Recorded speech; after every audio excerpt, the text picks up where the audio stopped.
你晓得你是因为什么事情被带到这儿来的不？不晓得，好好想想看。就是帮朋友买演唱会的票，然后我们都被骗了的。哪个演唱会的？周杰伦的。在长沙，去年开始到今年，你蛮多演唱会，为什么只挑他周杰伦的嘞？因为我喜欢周杰伦，因为我喜欢周杰伦。你是周杰伦粉丝啊？而且周杰伦的热度是最高的，影响力很好。对。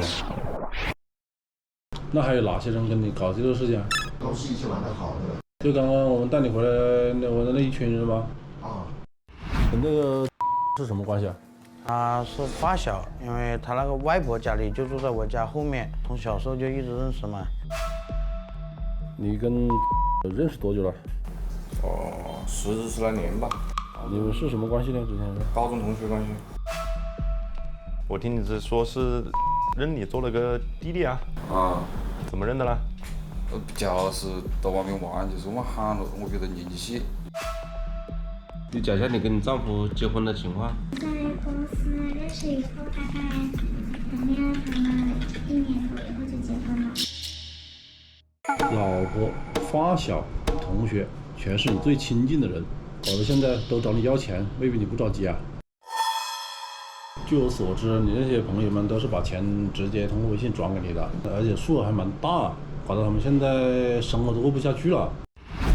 那你现在大概是欠多少钱了？现在将近30多万。他差了我50万，没有退给我。电话跟着他，跟着他天天响个不停，报警了，报银行卡都动了。现在演唱会不都是实名制吗？你怎么搞到演唱会了？是这样的，我有一个朋友，在我的朋友那里呢也可以搞到票。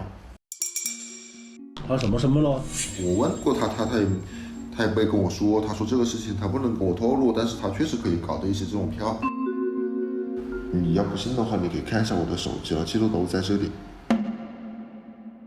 我看你手机上流水没什么钱了，1分没剩，全部转给他了。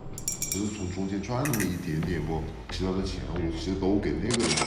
我这个人实在是联系不上了。不是我的问题，我来给大家赔钱，但是我也是受害者。怎么一到关键时候就联系不上的嘞？